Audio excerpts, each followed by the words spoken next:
News Channel 8 is your local election headquarters, and tonight a front-runner face-off. Some of the biggest named Democrats in the race to take on Donald Trump took the stage this evening in Miami. Tonight we saw the generations collide with candidates like Joe Biden and Bernie Sanders debating some of the youngest candidates like Pete Buttigieg. 8 on Your Side is in Miami right now for the debates. Rod Carter joining us live from where the spin is just beginning. That's the action spot right now, Rod. Hey, Keith, it sure is. In fact, the candidates will be coming out from here in just a few minutes to make their way over to this set to have a conversation on TV. And then, of course, you can see that everyone's holding campaign signs. Either these are the surrogates that will come here, or the candidates will come here and have a conversation with us. Now, as far as this debate is concerned, talk about a tale of two very different debates. As we expected, there were a lot of fireworks tonight, and it got started rather quickly. Let's take a listen.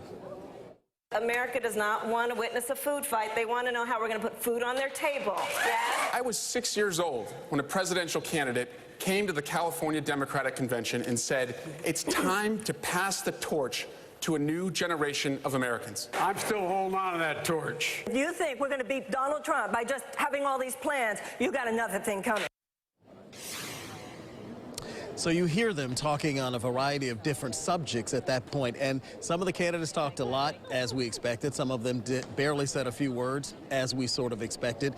But there was one topic that got things really heated. Let's take a listen to that. Last poll I saw had us 10 points ahead of Donald Trump, because the American people understand that Trump is a phony, that Trump is a pathological liar and a racist. That's how we beat Trump. We expose him for the fraud that he is. I think Russia is our greatest geopolitical threat because they've been hacking our democracy successfully, and they've been laughing their asses off. On the issue of race, I couldn't agree more that this is an issue that is still not being talked about truthfully and honestly. And I'm going to now direct this at Vice President Biden. I do not believe you are a racist, but I also believe, and it's personal, and I was actually it was hurtful to hear you talk about the reputations of two United States senators who built their reputations and career on the segregation of race in this country. You also worked with them to oppose busing. And, you know, there was a little girl in California who was part of the second class to integrate her public schools. And she was bused to school every day.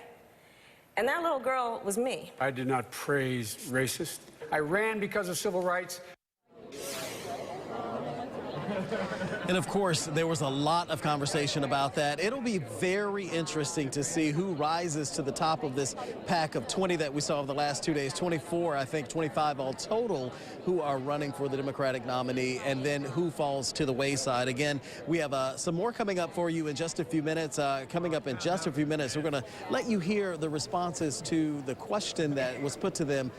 What would you do as the president? The one thing that you hope to get accomplished if you are elected president. We'll hear those responses coming up for you in just a few minutes. But suffice it to say, this was, Keith, a far different debate than we saw with the first 10 last night. And I'm sure that in just a few minutes, the spin room is going to be far different than what we saw last night as well. You bet. Long way to go, and it's just getting started. We'll check back in with you in just a month. That's Rod Carter. He's going to get into the mix one more time and come back with more. Thank you, Rod. And if you'd like to take part in a breakdown of tonight's debate, you can head over to WFLA's Facebook page right now. Our own J.B. Buno is hosting a live chat. This is a live look at what's happening as we speak in the Stream Center.